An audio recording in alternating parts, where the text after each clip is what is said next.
오늘도 우리가 계속해서 우리 요한계시록 6장을 공부하고 있는데요. 어떤 분들은 그럴 거예요.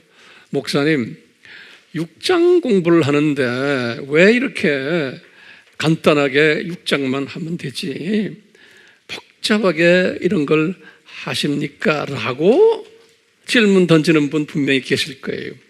그런 질문을 던지면 안 돼요. 왜냐하면 요한계시록은 제가 첫 시간에도 이야기했지만 성경 전체를 꿰뚫어 보는 사람이 요한계시록을 공부하게 돼 있어요. 그냥 요한계시록 그 자체만 가지고 뭐 마지막 때 어쩌다 저쩌다 이야기하다 보면 쪼가리 복음을 가지게 돼요. 그래서 이 요한계시록이 성경 제일 뒤편에 있고 그것도 마지막 때에만 열도록 디자인하셨어요. 이 말은 뭐냐면 성경 전체를 꿰뚫어 보는 시각이 있는 사람이 요한계시록을 소화할 수 있어요. 그렇기 때문에 이 요한계시록을 공부하려면은 하나님 나라가 뭔가를 알아야 돼요. 그 하나님 나라 우리 계속 공부하고 있지만 뭐였죠? 그림 그리면 이렇게 밑으로 내려와서 이렇게 또 이렇게 이게 하나님 나라 안에 항상 머릿속에 그걸 가지고 계시고 우리 교인들은 여러분들은 지금 가르치는 분들이기 때문에 여러분들은 항상 이 부분을 강조를 하셔야 돼요.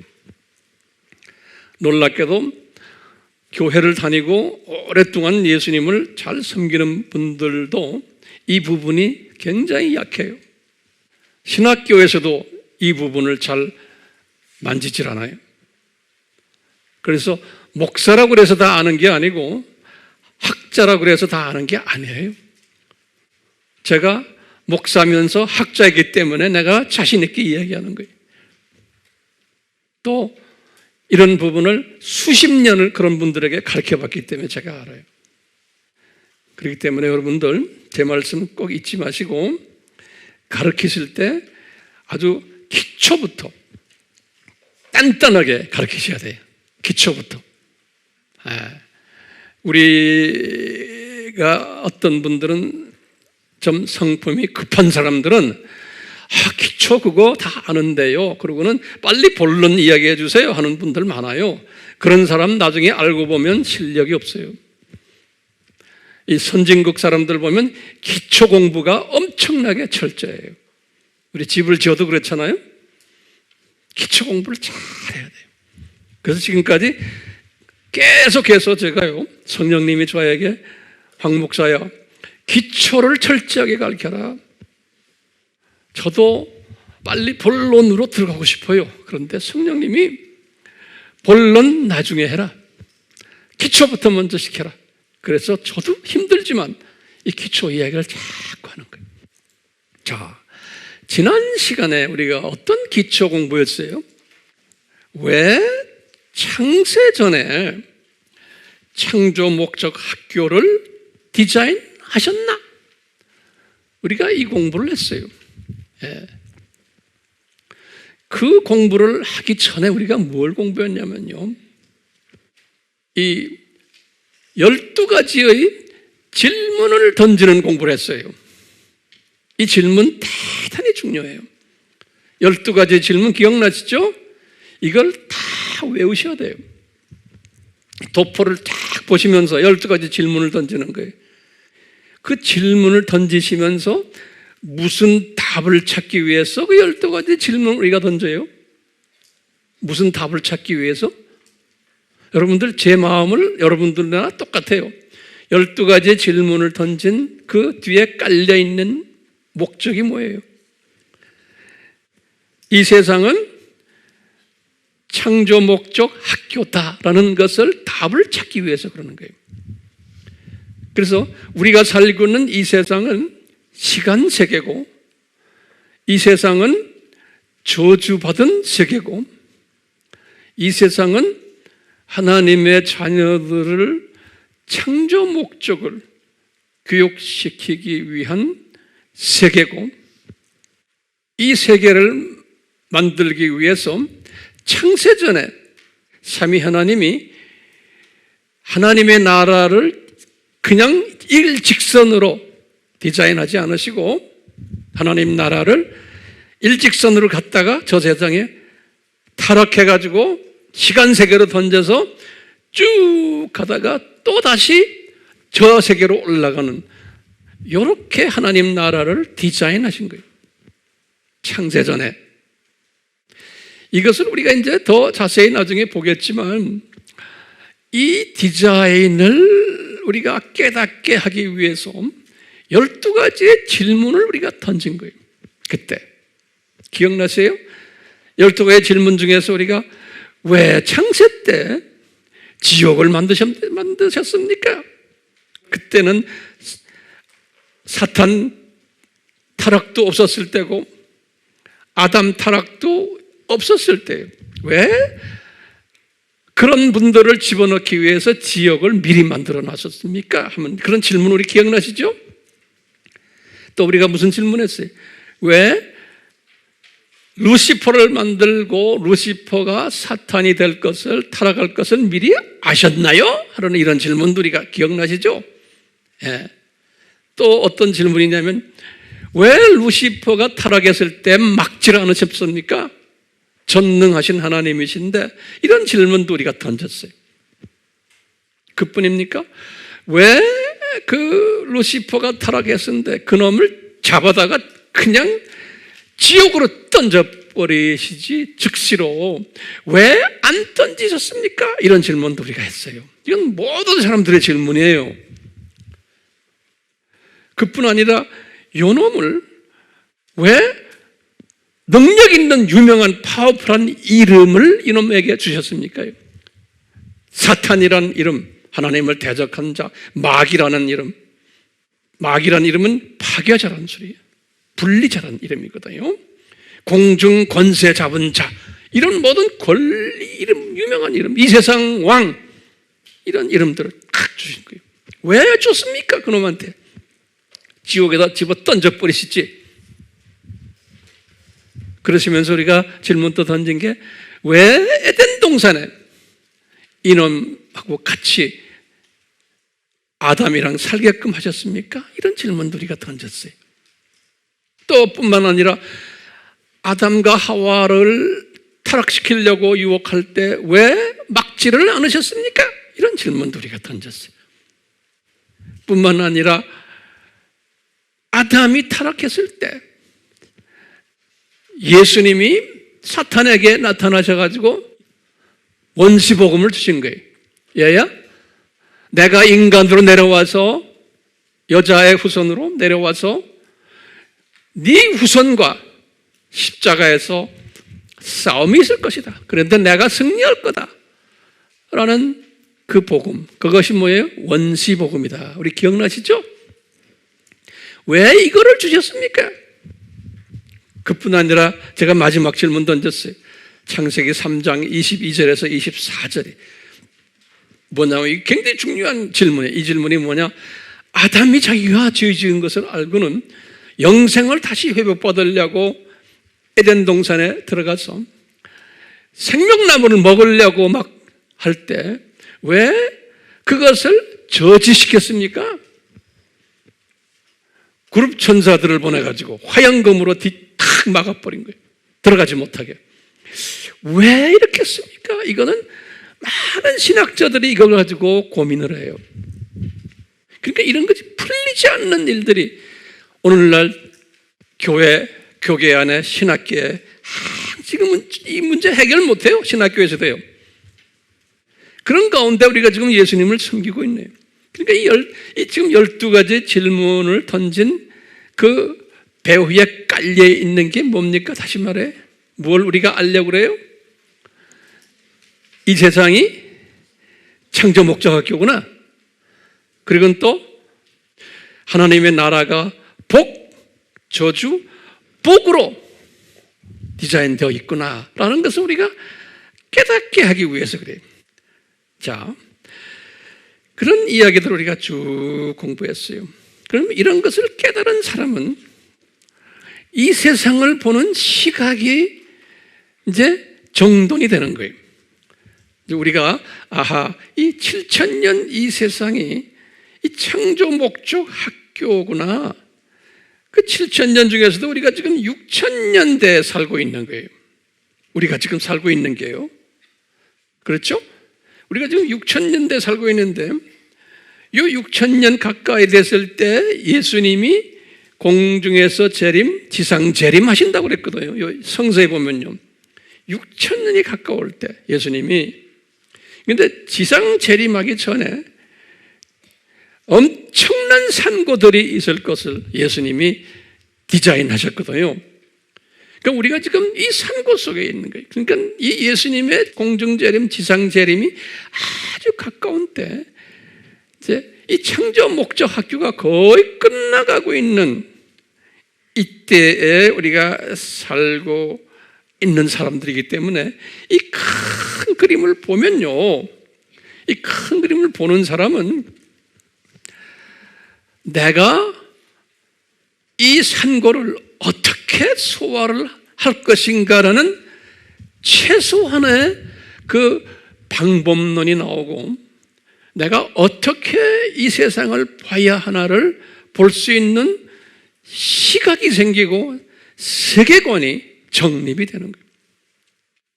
굉장히 중요한 개념이거든요. 자, 전통적으로 과거 2000년 동안 바울이나 베드로나 또 야고보나 모두 그 유명 인사들까지 다 포함해서요, 원시복음이 오리지널 복음이다라고 믿어왔어요. 이 말은 뭐냐면요, 예수님이 왜 이 세상으로 어린 양으로 오셔서 왜 십자가에서 죽으셨냐? 라고 질문을 던질 때 어떻게들 우리가 이해했냐면요, 아담이 타락했기 때문에 예수님이 이 세상에 오시게 되었다 라고 믿는 거예요. 이제 이것을 우리가 원시복음이다 그러는 거예요. 다시 말하면 최초 복음이다 이렇게 믿는 거예요. 그것을 우리가 헬라 말로 어떻게 했죠? 프로토 에반겔리온 그랬죠? 우리가 내가 칠판에다 여러 번 썼어요. 그러면 여러분들 좀 고민해 보세요. 이 원시복음을 쭉 그동안에 믿어왔고 오늘날도 약간 거의 대부분의 하나님의 자녀들은 이 원시복음을 최초 복음으로 믿어오고 있어요. 오늘날도요. 그러니까 우리가요, 이 원시복음을 최초 복음으로 믿으면은 다 구원받아요. 하나님의 자녀들이에요. 저도 그렇고 여러분들도 그렇고 다 이렇게 믿어서 우리가 하나님의 자녀들이 됐어요. 바울도 개종해서 20년 동안 요 원시복음을 믿어왔고, 요 원시복음을 가지고서 바울도 로마 제국을 복음화시키는 일을 열심히 했어요. 그럼 우리가 원시복음을 딱 보면요, 이 원시복음은 단순 복음이에요. 왜요? 아담이 죄를 지었기 때문에 예수님이 오시게 됐다는 거예요. 단순 복음이죠. 얼마나 단순하고 우리가 이해하기도 쉽죠. 또 거기에다가 또 어떤 내용이 암시적으로 있냐면요, 이건 인간 책임이구나. 인간 책임 복음이에요. 그러니까 아담이 자유의지를 발동을 해서 실수를 했기 때문에 이렇게 예수님이 오시게 됐다라고 믿는 복음이에요. 그러니까 인간 책임 복음이에요. 그것을 다른 말로 표현하면 자유의지 복음이에요. 인간 자유의지에 의해서 잘못 결정을 해서 예수님이 오시게 됐다라는 그런 그 암시가 숨겨져 있어요. 그렇지? 원시복음에. 이것을 우리가 더 신학적으로 말하면 뭐예요? 이게 알메니안주의예요. 알메니안 주의는 뭐예요? 사람 책임이, 사람 자유의지론에 강조하는 거예요. 하나님 책임이 아니라는 거예요. 그러니까 아담 타락은 단순적으로 보면 아담이 잘못해서 그래서 예수님이 인간으로 오시기로 결정했다라는 그 사상이에요. 그러니까 이 사상을 가지고 거의 대부분의 하나님의 자녀들이 구원받았어요. 우리도 또 그렇게 이해하고 있고, 그렇죠? 그러니까 이것은 충분해. 구원을 위한 충분한 사상이에요. 바울도 그렇게 했다고 그랬죠. 네. 그런데요, 지금 오늘 우리가 공부하는 것은요, 이 원시복음이 오리지널 복음이 아니라는 것을 제가 지금 여러분들에게 오늘 말씀드리려고 하는 거예요. 오리지널 복음이 원시복음이 아니라는 거예요. 다른 말로 표현하면요, 아담이 잘못했기 때문에 예수님이 이 세상으로 내려오셔서 저주를 받으신 것이 아니라는 거예요. 그러면 이 예수님의 저주 사건은 언제 디자인됐다고 내가 지금 오늘 말할 거예요?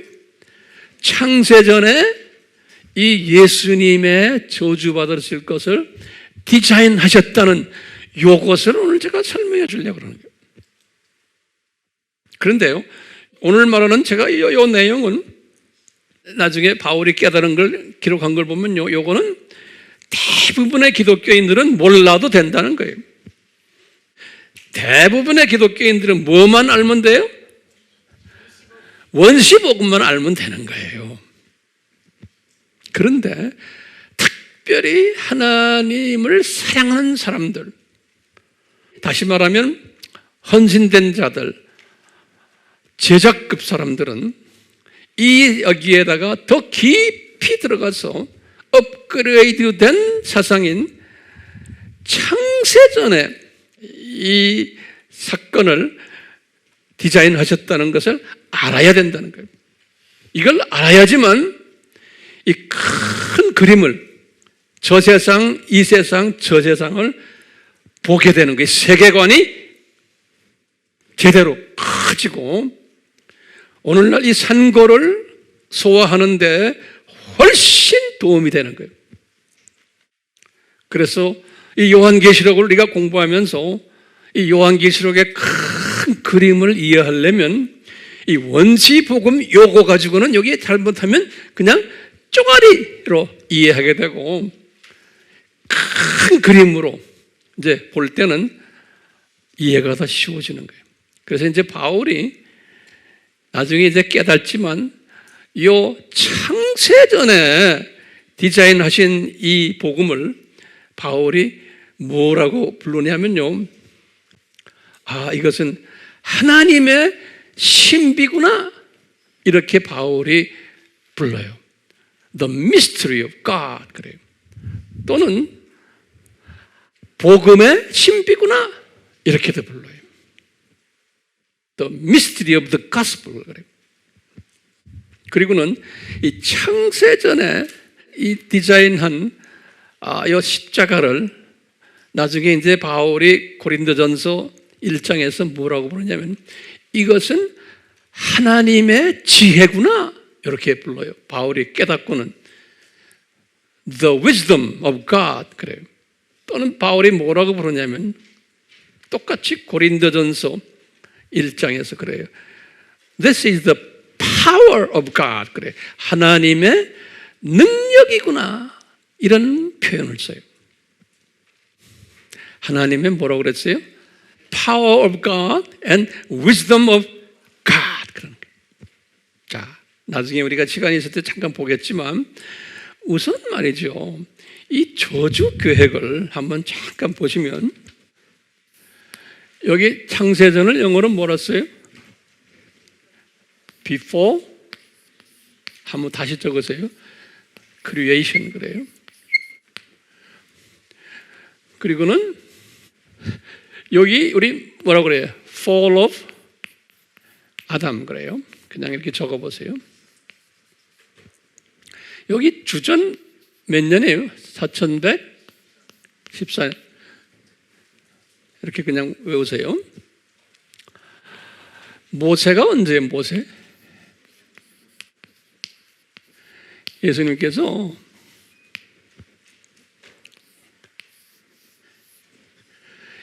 자 보세요.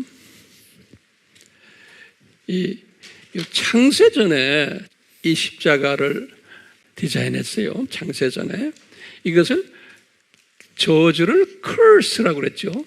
예수님이 curse 받은 거예요. 저주 받으시는 거를 디자인 창세전에.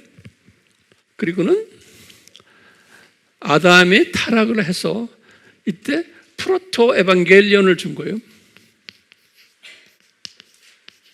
이게 이제 창세기 3장 15절이에요. 프로토 에반겔리온 원시복음이죠. 이렇게 줬어요.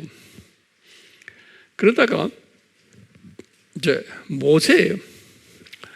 모세가 태어난 게 언제냐면요. 1526년이에요. 1526년이요. 모세가 이제 태어난 것이. 그리고는 모세가 출애굽한 거 있죠. 출애굽. 출애굽을 내가 이거 엑소더스로 그래요. 이 출애굽한 게 모세가 몇 살 때예요? 80세죠. 예. 그래서 1446년이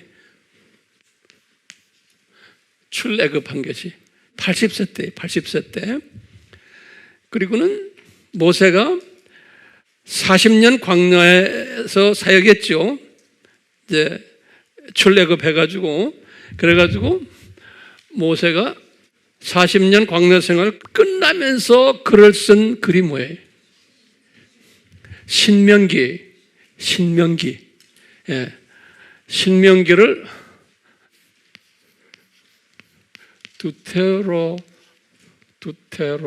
두테로노미. 이게 신명기라, 신명기. 신명기는 언제 썼다고요?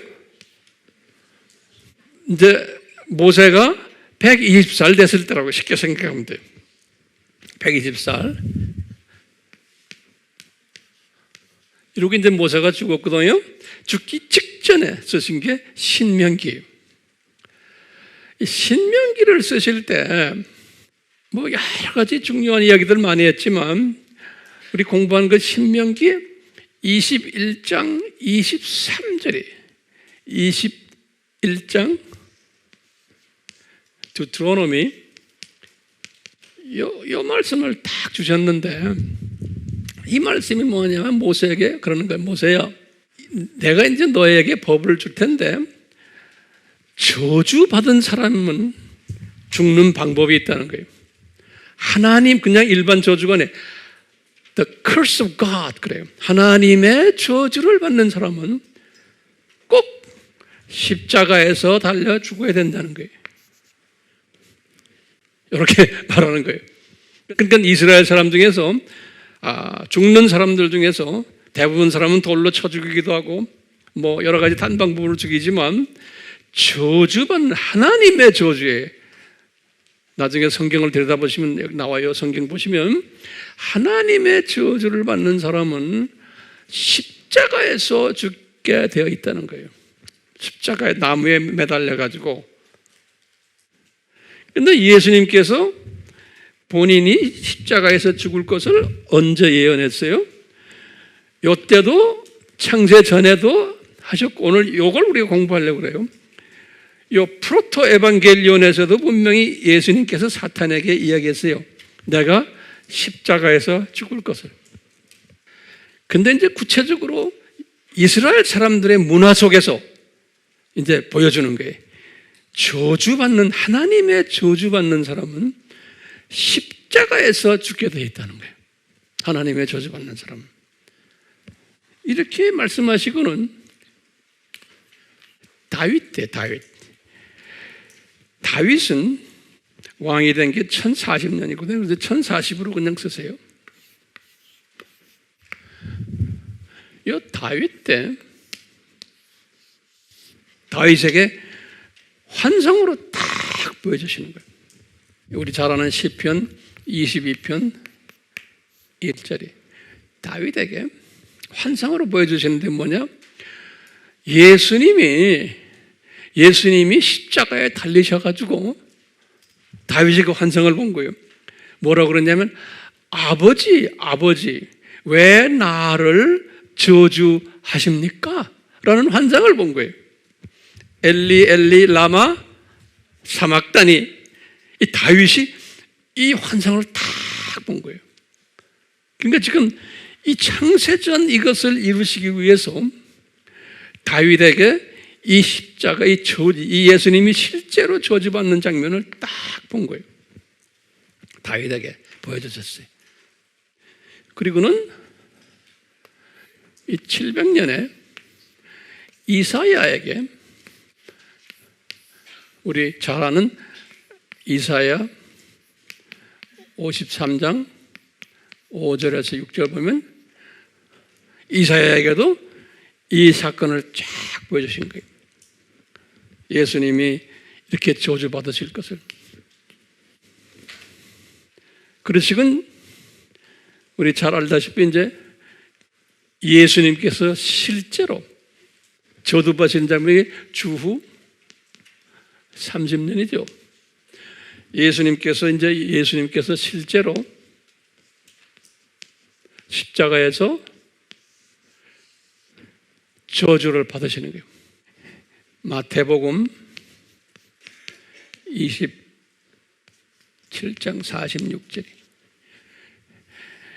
예수님이 실제로 십자가에서 뭐라고 외치시냐면 지금 다윗에게 보여주셨던 이 장면을 그대로 여기다 재현하시는 거예요. 엘리 엘리 라마 사막다니.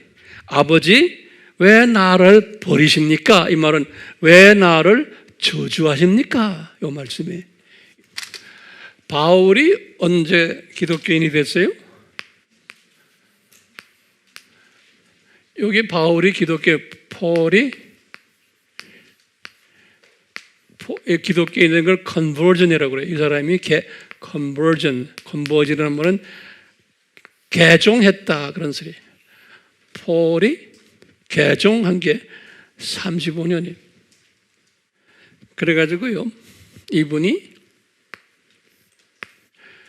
첫 책을 쓴 게 무슨 책이에요? 갈라디아서예요. 갈라디아서. 이때 갈라디아서 썼지만 야고보서도 이때 썼어요. 요 49년에요. 야고보서를 제임스라고 그래요. 이건 바울이 쓴 게 아니지만 요 갈라디아서를 쭉 보면요, 갈라디아서 3장 13절에 보면 바울이 뭐라 그랬냐면, 바울이 성령님의 그 인스파이레이션, 성령님의 그 감동에 의해서 갈라디아서 3장 13절에 뭐라 그랬냐면, 나무에 달려서 예수님이 죽으셨는데 예수님이 나무에 달린 자는 다 저주를 받는 거기 때문에 이분이 나무에 달려 죽은 것은 저주받기 위해서 죽으셨다, 이런 말을 썼어요.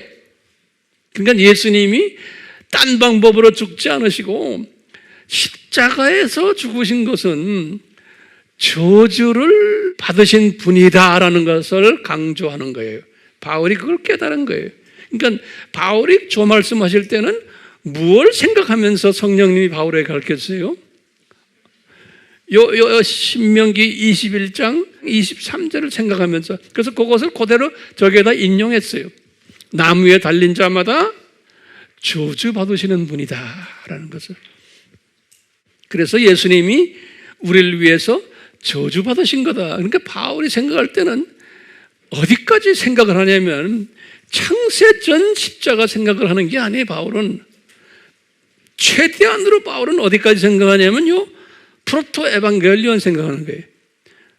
이때 이 말씀에 의해서 이분이 이 모세의 말씀처럼 나무에 달려서 죽으셨다는 거예요.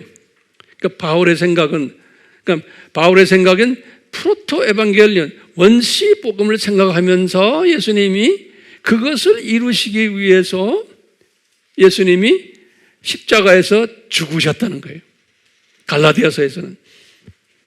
우리 잘 아는 갈라디아서 2장 20절에 보면 내가 십자가에서 죽었으니 이런 말 나오죠. 다 그런 생각들이. 바울이 51년에 무슨 책을 썼어요? First and Second Thessalonians 썼어요. 데살로니 전후서. First and Second Thessalonians 썼어요. 갈라디아서는 첫 번째 책이고 데살로니가 전후서가 두 번째 책들이에요. 이때도 이번엔 생각은 예수님이 죽으신 것은 아담이 잘못 자유의지를 발동해서 아담 때문에 예수님이 이렇게 죽으셨다라는 논리를 항상 펼치고 이분도 그렇게 믿고 있었어요. 근데 이분이 55년에 뭘 썼어요? First and Second Corinthians 썼어요. 이때 이 고린도 전서를 쓰시면서 깨달음이 딱 온 거예요. 성령님이 이분에게 가르쳐 주는 거예요. 뭘 가르쳐 주느냐? 바울아, 예수님의 십자가 사건은 프로토 에반겔리온 때문에 십자가에서 죽으신 게 아니다. 그러면서 뭐냐면요, 이것은 창세전에 디자인된 거다라는 걸 가르쳐 주는 거예요. 그래서 이제 이 1 Corinthians 2:7에 그래요. 창세전에 디자인된 거다. 예수님의 십자가가 창세전이라는 거예요. 창세전. 그러니까 보세요. 이분이 개종해가지고 딱 20년 후에 이것을 깨닫게 하는 거예요. 그러니까 이분이 개종해가지고 처음 20년 동안은 뭐를 믿고서 이분이 주님을 섬겼어요? 프로토 에반겔리온만 믿고서 전했어요. 근데 고린도 전서를 쓰시면서 싹 달라졌어요. 성령님이 가르쳐 주는 거예요. 탁 지혜와 통찰력을 주시면서 가르쳐 주시는 거예요. 그래서 이제 아까 제가 말했지만 이때 바울이 깨달은 십자가는 뭐였냐면 이것은 내 지혜가 아니구나. 이건 하나님의 지혜구나. 바울이 그러는 거예요. 이제 고린도전서 1장에 보면 나와요. 그리고 또 바울이 뭐냐? 이것은 하나님의 지혜에다가 하나님의 능력이구나. 이런 말씀을 하는 거예요. 이분한테. 하나님의 지혜와 하나님의 능력이구나. 네. 이거를 가르친 다음에요. 바울이 이것은 창세전에 예수님이 디자인하셨구나라는 것을 2장 7절에다가 딱 써놔요. 창세전에 2장 7절에다가 무슨 말씀하시냐면 창세전에 이렇게 디자인하셨는데 이것을 그동안 감춰두셨다는 거예요. 그런 말을 써요. 감춰두셨다는 거예요. 이것을 아무도 못 알아보게 덮어놨다는. 그러다가 이제 와서 오픈하신다, 계시하신다. 그래서 오늘을 보면요, 리빌, 뚜껑을 여신다. 이제라는 게 지금 언제예요? 요 55년에. 그러니까 바울이 그때 뚜껑을 열으니까 이게 바울이 보이는 거예요. 예. 그때부터 바울은 나머지 바울의 그 편지들을 보면 항상 이 사상이 잠겨 있어요. 창세전에 이렇게 하셨구나. 그리고는 이분이 57년에 로마서를 썼어요. 로만스. 이 로마서는요, 기가 막힌 바울 서신 최고 서신. 왜냐하면 로마에 있는 소위 지식인들, 소위 금수저들, 이 안에서 이분들 중에서 기독교인이 된 사람들이, 이 사람들을 향해서 편지를 쓴 게 로마서거든요. 그래서 이 사람들을 생각하면서 쓰실 때 로마서는 우리 알다시피 1장에서부터 8장은 기독교의 핵심 교리를 설명해 주는 거예요. 그러니까 바울이 깨달은 거예요. 그 다음에 바울이 9장에서부터 11장까지는 뭐예요? 유대인과 이방인들과의 그 관계성을 바울이 깨달은 거예요. 그러니까 이제 바울이 개정 후부터 복음을 전하면서 지금 22년이 됐을 때요, 바울의 고민이 뭐였어요? 로마서 9장 3절에 내 백성은 왜 저렇게 눈이 감겨서 예수님을 영접을 안 하고 소수만 예수님을 영접하고 나머지는 다 눈이 감기고, 왜 그렇습니까? 왜 우리 민족이 얼마나 주님을 위해서 이 아브라함부터 시작을 해서 구약 2000년 동안 내 민족이 얼마나 고생했습니까? 예수님이 오신다는 것을 전하는 일을 엄청나게 일을 많이 했는데 왜 내 민족은 예수님을 믿질 않습니까? 이거 문제를 해결해 달라고 한 것이, 해결받은 것이 로마서 9장, 10장, 뭐예요? 그 다음에 11장인 거예요. 이거 우리 다 알죠? 제가 이것만 가지고도 책 하나 썼잖아요. 설교를 내가 엄청나게 했어요. 자, 그리고는 이분이 12장부터 이제 15장까지는 이분이 생각이 바뀌어버린 거예요. 이분이 그동안에는 무슨 생각했어요? 프로토 에반겔리온만 생각하고선 썼는데 이분이 생각이 지금 어떤 생각으로 바뀌었냐면 이분이 이 생각으로 가는 거예요. 이 생각으로. 이 십자가 사건이 이때구나. 예. 그러면서 이분이 시각이 확 변하는 거예요. 로마서를 썼을 때는 이 시각이 이렇게 큰 시각으로 변한 상태에서 로마서를 쓴 거예요. 그러면서 이분이 로마에 있는 기독교인들에게 12장부터 15장까지 보면 이래요. 로마에 있는 기독교인들아, 그러니까 이분에게 너희들이 이제는 이 세상을 닮아가지 말고, 유명한 12장 1절 2절 기억나요? 너희들이 생각을 바꿔라. 세계관을 바꿔가지고 이제는 어떻게? 이제는 동료 기독교인들을 볼 때도 이제는 좀 생각을 바꿔서 보라는 거예요. 이분이 깨달은 거예요. 그러니까 왜냐? 프로토 에반겔리온 성도의 생각을 갖고 있는 기독교인들이 이 세상을 보는 시각과 비포 크리에이션의 시각을 가진 기독교인들의 생각이 다르다는 거예요. 그 다른 것이 라이프 스타일에서 나타난다는 거예요. 이 삶 속에서. 그러면서 다 바울이 그러는 게 이제는 생각 좀 바꾸자. 그러면서 하시는 말씀이 뭐냐면 제가 자주 인용하는 거예요. 무슨 생각하시냐면 기독교인들아, 너희들 하나님의 이 큰 독설의 시각으로 보면은 기독교인들에게 다 은혜를 다르게 주셨단다. 이것을 깨달은 거예요. 같은 하나님의 자녀지만 은혜가 다르단다. 하지만 은혜의 분량이 다르다. 이런 말 썼어요. major. 그래요. major라는 건 분량이라는 소리예요.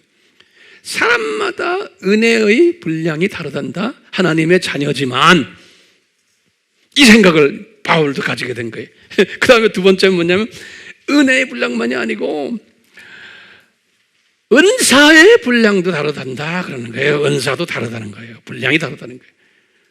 어떤 사람은 머리도 좋고 똑똑한 사람도 있냐면 그렇지도 않은 사람이 있고 다 다르게 만들어놨단다. 이것을 바울이 깨닫게 한 다음에 가르쳐 주는 거예요. 그 다음엔 또 뭐냐면 믿음의 분량이 또 다르단다. 사람마다. 우리 교회 안에도 마찬가지. 은혜가 달라요. 같은 우리가 공간에 있지만 은사의 분량이 달라요. 또 뭐가 달라요? 믿음의 분량이 다른 거예요. 이것을 깨닫게 하신 거예요, 바울에게. 바울이 그걸 깨닫고 독수리 시각을 볼 때 그런 거예요. 독수리 시각이 아니고 두더지 시각으로 주님을 섬기는 사람 얼마나 두더지 시각이라는 건 뭐냐? 주변만 보는 거, 주변만. 내 가족, 고작 해야, 내 직장, 내 사업, 요것만 보고 사는 사람들은 많죠. 바울도 시작은 그렇게 했는데 이 세계관이 변하면서 크게 보는 거예요. 아, 다르구나. 하나님의 공동체 안에서도. 그러면서 바울이 뭐라고 그러냐면요. 이 다른 것을 이제 깨닫고 이것을 눈에 보는 사람은 뭐가 달라요? 은사가 다르고 은혜가 다르고 믿음이 다르고. 다시 말해요. grace, 은혜가 다르고 또요? gift, 은사예요. gift예요. grace는 은혜. 그 다음에 은사는 gift. 그 다음에 믿음은 faith. 이게 다 다르다는 거예요. 이것을 깨달으면 이게 엄청난 보물을 여러분들이 만지는 거예요. 보물을 가진 거예요. 만지는 게 아니에요. 엄청난 보물을 가진 거예요. 다 나같지 않다는 거예요. 그렇게 디자인하지 않았다는 거예요. 오케이? 그러니까 내 주장만 따지면 안 되는 거예요. 그래서 바울이 뭐라고 그러냐면 12장에서 그 유명한 말씀들 많이 해요. 그러니까 모든 사람 안아줘라. 모든 사람과 화평해라. 이건 뭐냐면 하나님의 자녀들끼리예요. 나와 좀 다르다고 그래서 내 의견과 맞지 않다고 그래서 다투거나 그러지 말라는 거예요. 그대로 있는 대로 안아줘라.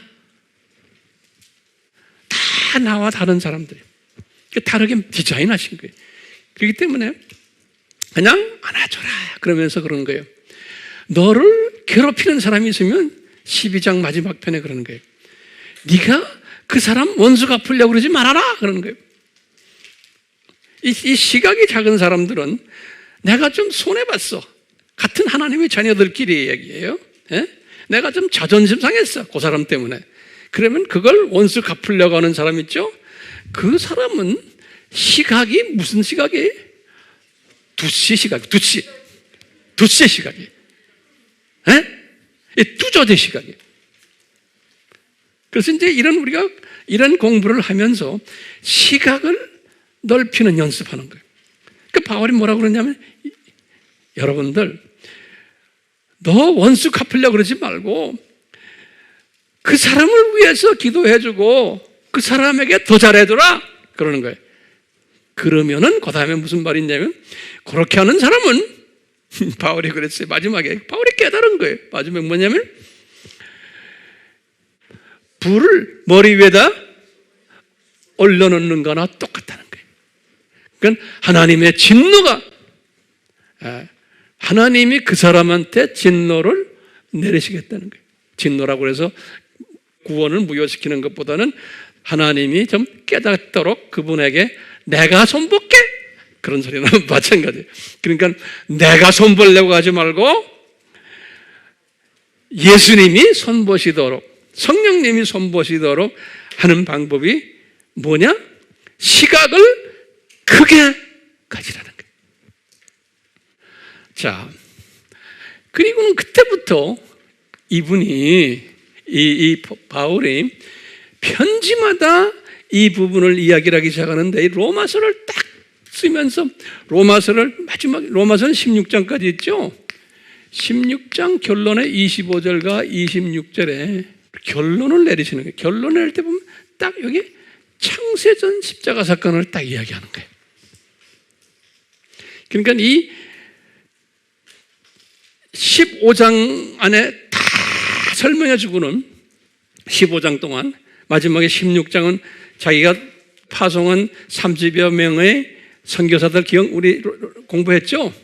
30여 명의 선교사들 자기가 어디에서 공부한 사람들이에요? 에베소에서 공부한 사람들 아닙니까? 에베소에서 무슨 서원이에요? 두라노 서원에서 공부한 사람들을 파송해서 지금 선교사로 가 있는 그분들에게 안부 전하는 이야기가 16장이에요. 자, 안부를 전하면서 마지막에 하시는 말씀이 뭐냐면 여러분들 내가 깨달은 거 있다. 우리가 그동안에 프로토 에반겔리온에 집중했는데 이것은 오리지널 복음이 아니다라는 거예요. 오리지널 복음은 창세전 프로토 에반겔리온이라는 거예요. 창세전. 그러시면서 이 16장 25절 26절에 뭐라고 했냐면요, 이것은 하나님의 신비다 그러는 거예요. 하나님의 미스터리 오브 갓. 이 미스터리를 창세전에 이렇게 디자인하시고는 이것을 숨겨 놓으셨단다, 덮어버렸단다, 그러다가 이제서야 계시하신단다, 뚜껑을 열어서 이런 말씀을 써 있어요. 그래서 너희들 로마에 있는 크리스찬들아, 이것을 너희들은 깨달아라 하면서 로마서를 끝냈어요. 그러니까 로마서의 마지막 말씀이 이 말씀이에요. 네. 그러니까 바울도 엄청나게 깨달은 거예요. 이분의 그 신학 사상이 아주 많은 어떤 부분에서 예수님의 십자가 사건에 대한 이 사건에 대한 이것이 엄청난 변화를 가져온 거예요. 이것 때문에 이분이 이 말씀을 하시고는 그때부터 이분도 이제 세상을 보는 시각이 달라진 거예요. 로마 제국을 보는 시각도 달라진 거예요. 이분이. 그래서 이 로마서에서요. 이 로마서에서 아까 12장은 이 세상 어떻게 살아라 가르쳐줬잖아요. 예? 머리 위에 뭐 한다? 숯불 올린다 그랬죠? 그리고는 13장에 가서 딱 하시는 말, 13장에, 로마서 13장에서 이분이 그러면서 이 크리스찬들에게, 얘들아, 지금 네로 왕이 우리를 엄청나게 괴롭히고 있지? 우리 기독교인들, 우리가 지금 엄청난 그 사람들에게서 지금 우리가 어려움 당하는데, 예? 선한 왕이 없잖아, 이 로마 제국에. 그런데 뭐라 그래? 네로 왕, 그 악한 놈, 그놈 우리를 다 죽이려고 그러지? 이놈 하나님이 세운 종이라는 거예요. 그러니까 반정부 운동 하지 말아라 이거예요. 반정부 운동을 하면 너희들 하나님을 대적하는 행위다 그러는 거예요. 기가 막힌 말씀을 하시는 거예요. 예? 13장 1절에서부터 3절 이야기. 그러니까 우리가 지금 이것을 지금 오늘날 이렇게 봐도 지금 우리 주변의 나라들 우리를 괴롭히고 또 이 나라도 지금 진보 세력들이 지금 우리를 괴롭히고 하는 것, 이게 무너뜨리려 해도 무너져야 안 돼. 주님께서 다 이렇게 만들어 놓으신 거예요. 그러니까 우리는 그렇다고 해서 그냥 손발 놓고 그냥 앉아있는 이것이 잘못됐다는 것을 외치긴 외쳐야 돼요. 그렇지만 내가 외친다고 해서 하나님의 디자인을 변화는 시키지 않는 거예요.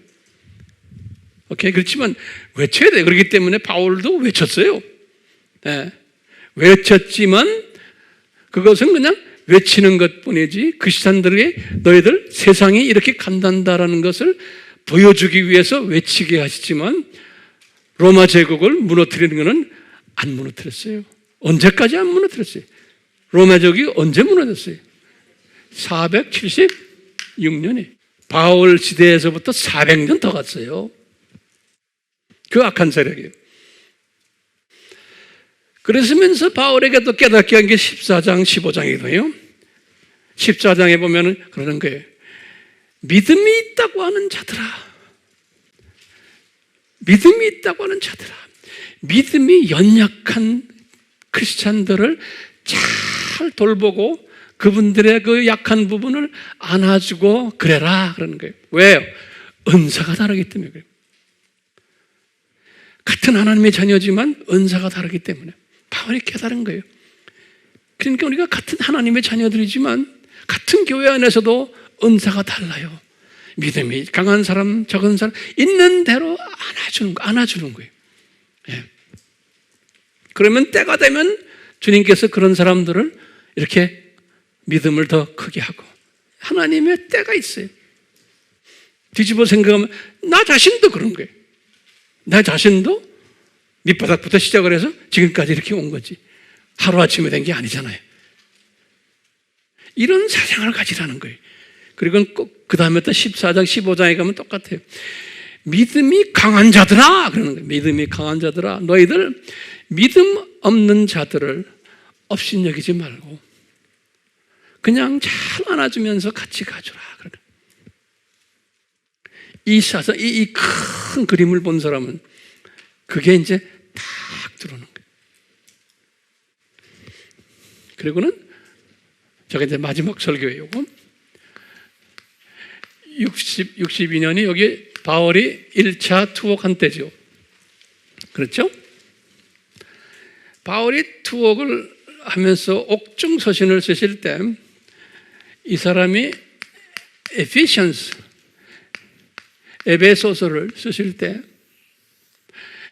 에베소서 1장 3절에서부터 14절에 이 사상을 이분이 아주 정확하게 기록을 했어요. 근데 웬만한 사람은 이거 이해를 못해요. 굉장히 어려운, 해석하기 어려운 성경 구절이에요. 요 부분이.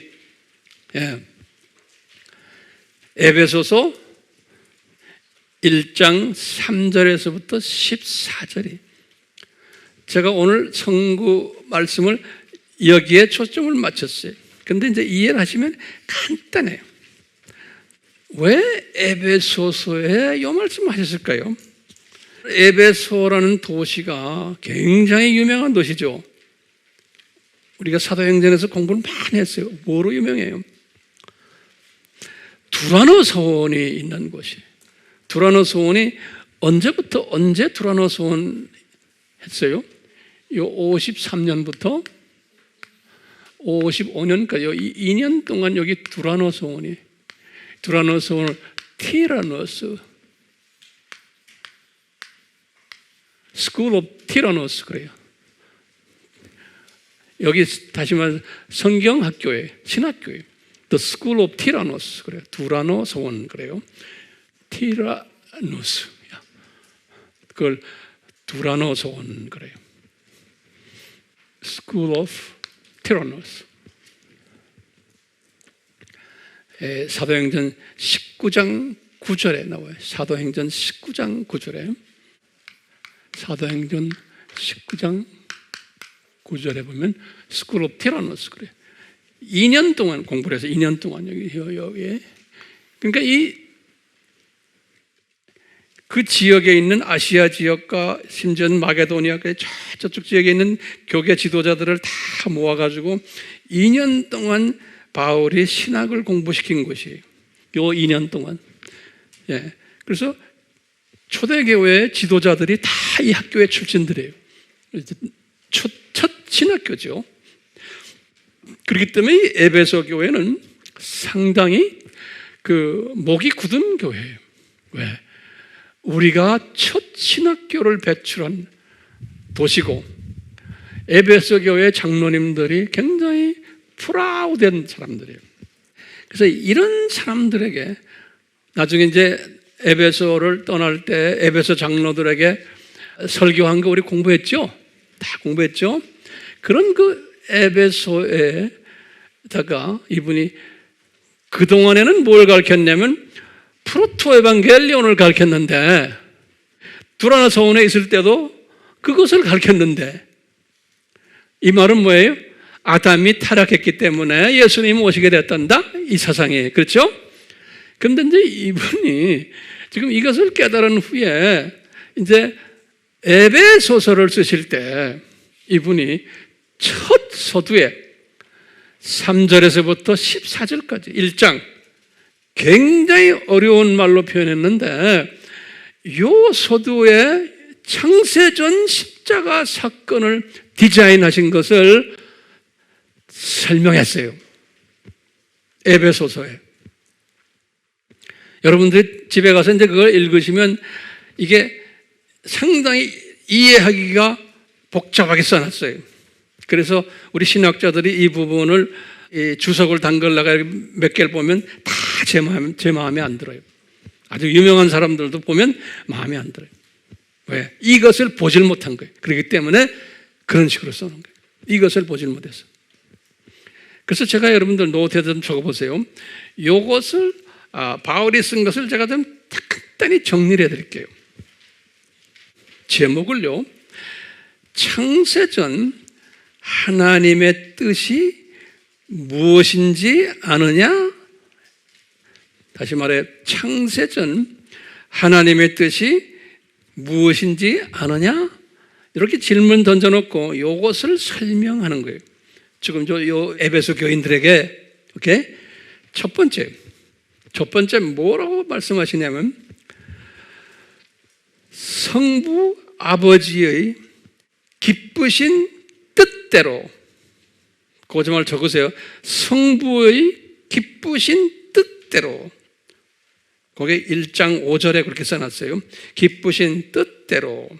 그 다음에 하나님의 자녀들을 예정하시고 택하셨다, 이렇게 써놨어요. 창세전에. 거기 1장 4절에 그렇게 써놨어요. 그러니까 4절과 5절에 그런 말이 써 있어요. 이건 이제 에베소 교인들에게 가르쳐 주는 거예요. 너희들이 택함 받았는데 창세전에 아버지 하나님의 깊은 뜻에 의해서 너희들을 예정하시고 택하셨단다. 이 말을 먼저 탁 써놨죠. 두 번째는 뭐라고 써놨냐면, 근데 우리가 이거 굉장히 중요한 개념들이 숨겨져 있어요. 두 번째는 예수 그리스도를 통해서 너희들을 하나님의 아들 되게 하셨단다, 그러는 거예요. 5절에. 그러니까 여기 굉장히 중요한 게, 아버지가 그렇게 아버지의 뜻을 가지고 하셨지만 꼭 누구를 통해서요? 예수 그리스도를 통해서예요. 그러니까 예정을 해놨지만 예수님을 통해야지만 되는 거예요. 그래야지만 하나님의 아들이 된다는 거예요. 5절에. 그렇기 때문에 우리가 예수님이 그렇게 중요한 거예요. 기독교는요. 그다음에 세 번째, 이렇게 예정받은 너희들을 하나님 앞에, 그러니까 하나님이란 건 항상 대부분의 하나님 하면 성부 하나님이에요.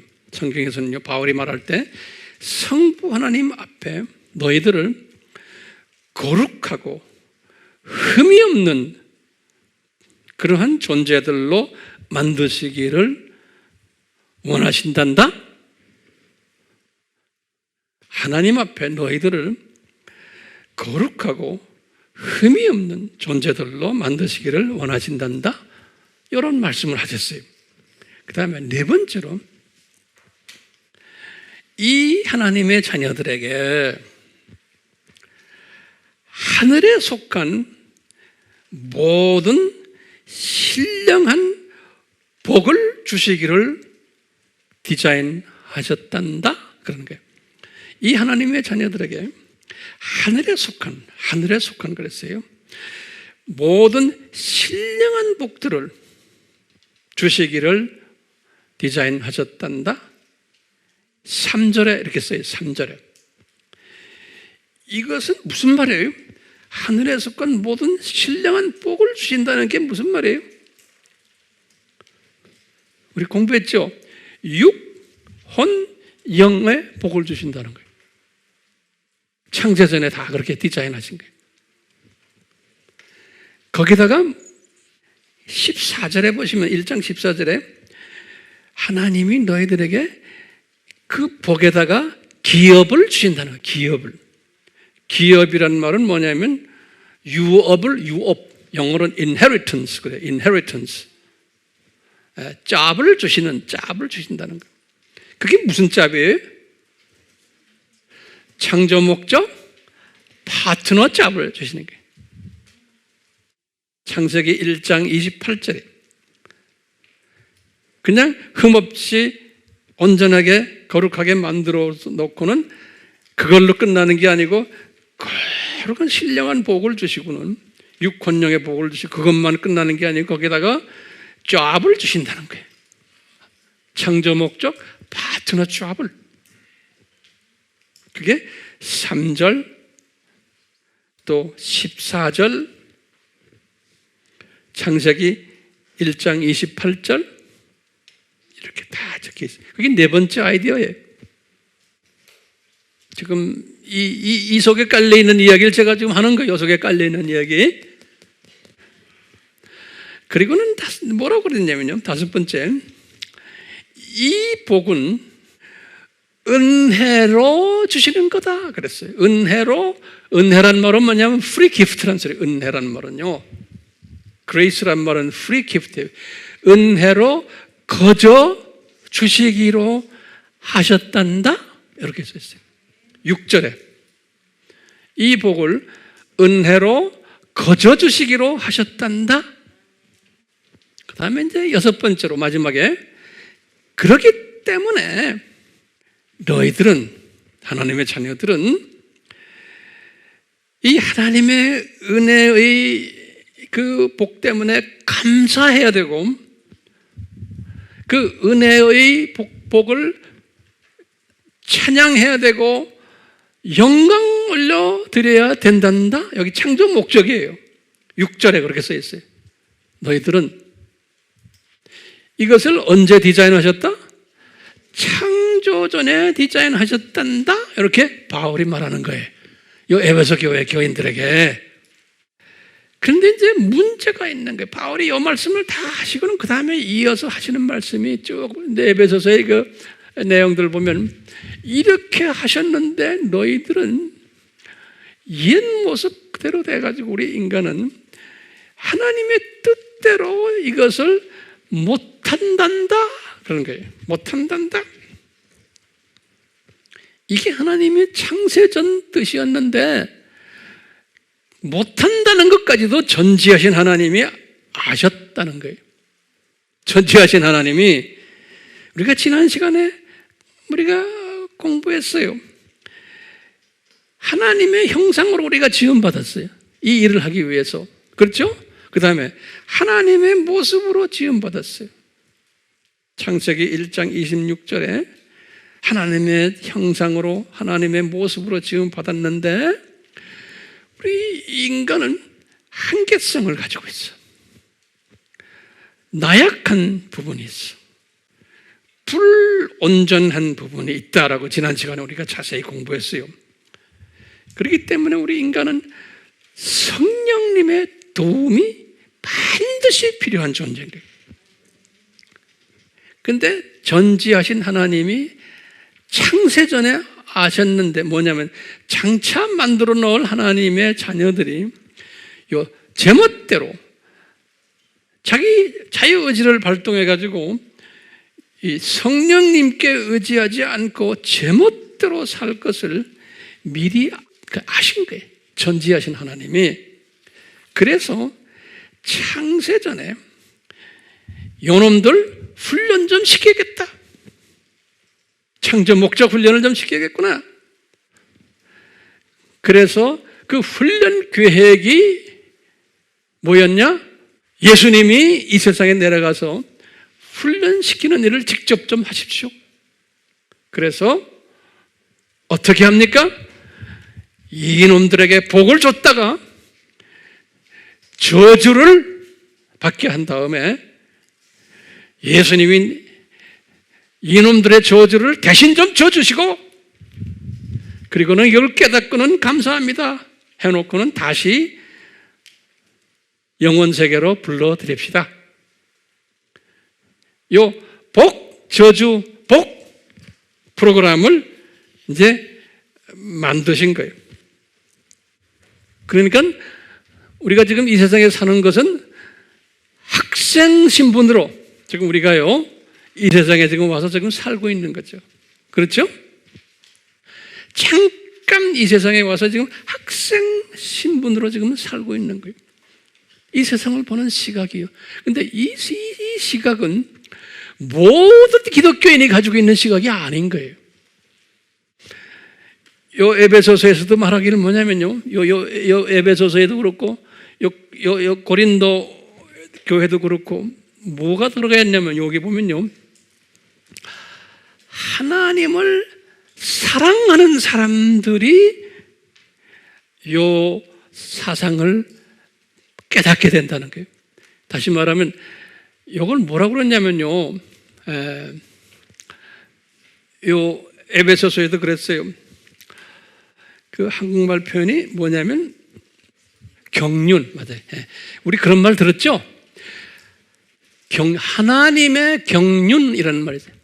하나님의 경륜이 찼을 때 이런 단어를 썼어요, 바울이. 이 뭐냐면요, 이 경륜이란 우리 말이 뭐냐면 영어로는 dispensation 그랬어요. dispensation이라는 거는 우리 세대주의 할 때 dispensationalism 그러죠. 이 세대라는 게 하나님의 계획 또는 하나님의 그 주어진 기간이 있어요. 그 기간이라는 의미, 하나님의 때가 있어요. 경륜이라는 뜻이 inheritance. 그걸 또 어떻게 또 우리가 번역을 하냐면 섭리라고 번역을 해요. 섭리는 providence 그런데요. providence 이건 섭리.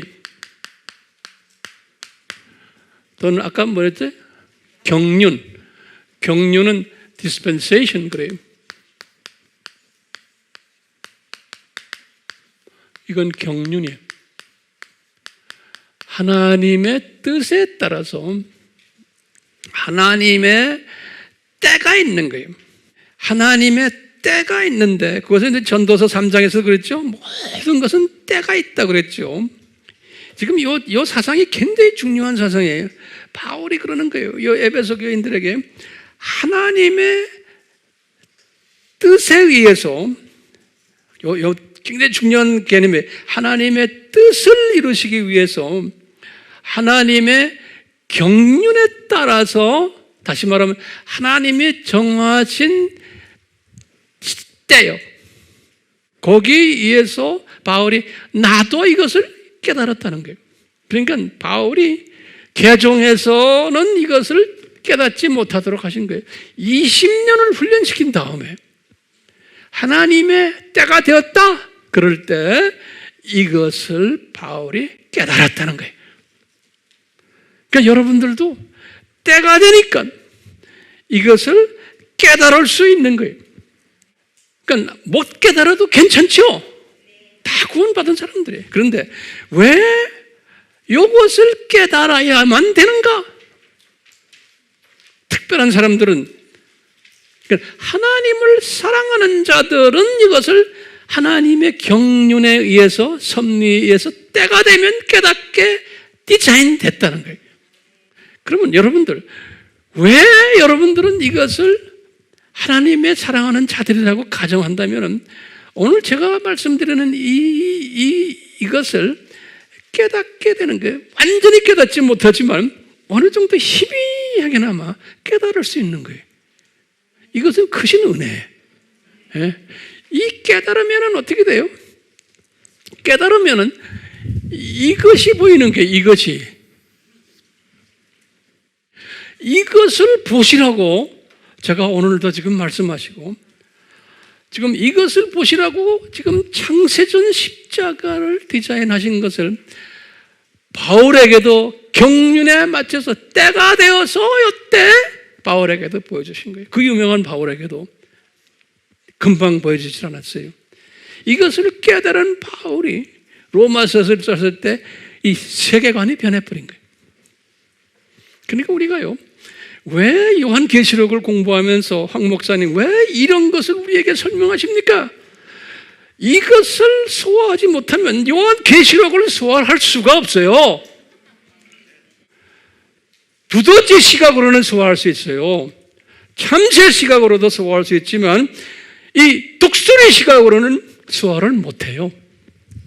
그래서 제가 지금 요한계시록을 이 독수리 시각으로 소화할 수 있도록 지금 여러분들에게 가이드해 주는 거예요. 가이드해 주는 거예요. 제가 깨달은 것은 이 칠판 잘 메모리하세요. 이거 잘 가르치셔야 돼요. 예수님, 제가 기도합니다. 지금 이 말씀 안에서 성령님 우리에게 세미한 음성으로 가르쳐 주시고 깨닫게 해 주시고 또 우리에게 지혜, 명철, 지식, 명철, 지혜를 허락해 주셔서 우리의 입에 기름 부어 주셔서 많은 사람들에게 이 진리를 나눌 수 있는 파워를 주시고 열심 주시고 그리고 지혜까지 주셔서 말씀을 정돈해서 잘 가르칠 수 있는 능력도 허락해 주셔서 지금 우리 주변에 하나님의 자녀들이지만 혼돈되어 있는 사람들 너무나 많습니다. 이 프로토 에반겔리온 이것은 알고 있지만 창세전 프로토 에반겔리온에 대한 지식은 성경은 들고 다니지만 없는 사람들이 너무나 많습니다. 주여, 다는 아니지만 소수라도 이 주님이 가르쳐 주신 바울이 깨달은 것을 내가 깨닫고 나누는 우리 모두가 되도록, 나누는 것만이 아니고 나의 시각이 이 산고 시대에 내가 어떻게 이 산고를 소화하나 되는 그런 지혜를 가지는 그런 복된 자들 되도록 은혜 내려 주시옵소서. 예수님의 이름으로 기도드리옵나이다. 아멘. 지금 이 시간은 예수 그리스도의 무한하신 은혜와 하나님 아버지의 극진하신 사랑하심과 성령님의 끊임없이 가르쳐 주심과 깨닫게 하심과 순종케 하심이 우리에게 항상 있기를 축원하옵나이다. 아멘.